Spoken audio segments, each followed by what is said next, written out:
Hey guys, welcome to my first video.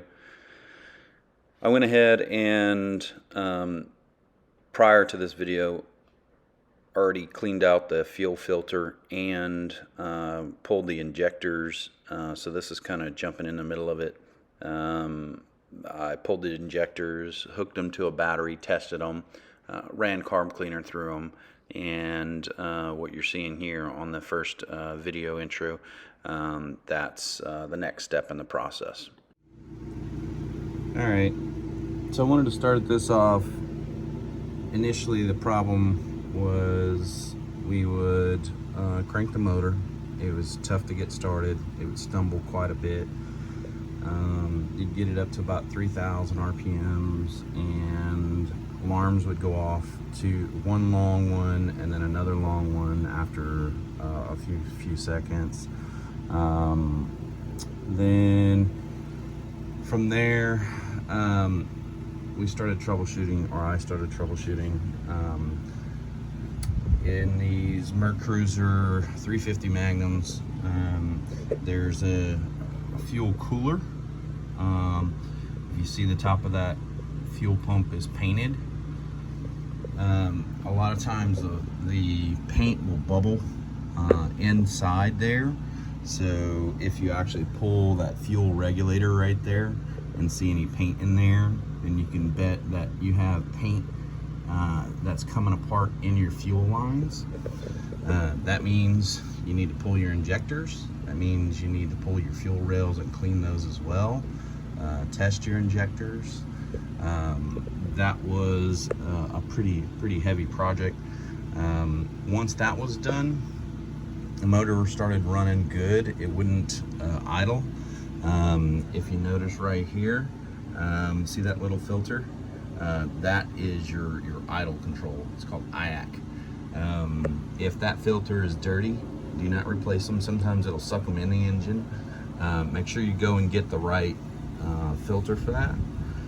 So replace that. That'll get you idling back to normal. The other thing I would recommend is the Mercury Vessel View. Hooks up right here. Super easy to do. And then after we had gotten the motor running properly, we were still getting alarms. Those long beeps ended up being low water pressure. I was only getting 3 psi. So the first thing I did was back here on the back of the motor, you'll see it right down there, right there. That is your your water pressure sensor.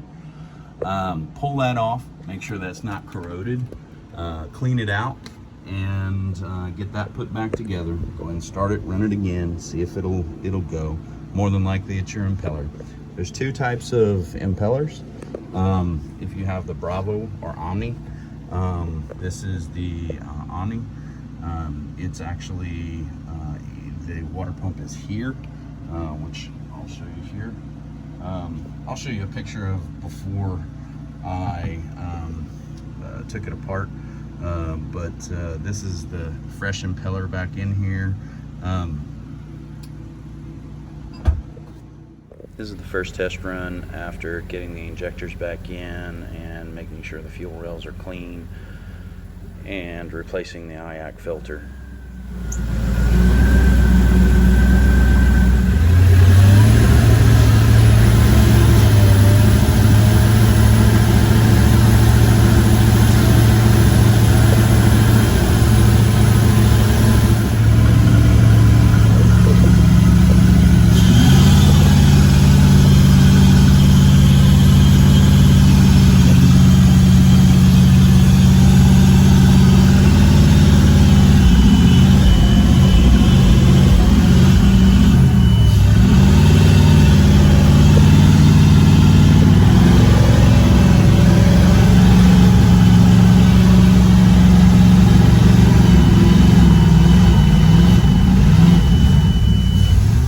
Here's the C pump, water pump. It's on the bottom left of the motor.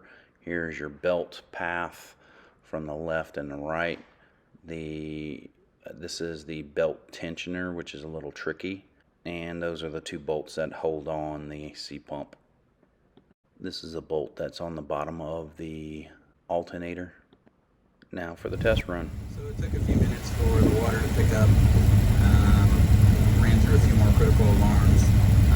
Looked up the vessel view. I could see it idle. It was at 3 psi.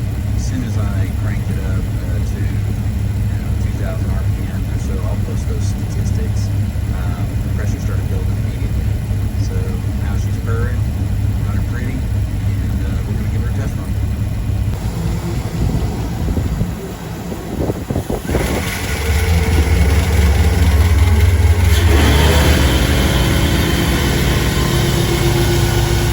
So after that test run, I did experience more issues, more alarms. I went ahead and pulled the thermostat and replaced it, and the final test run is to come.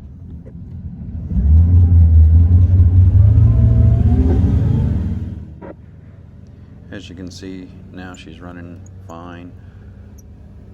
The thermostat was not allowing, it was stuck, so it wasn't allowing the water pressure to build up. That was a good find.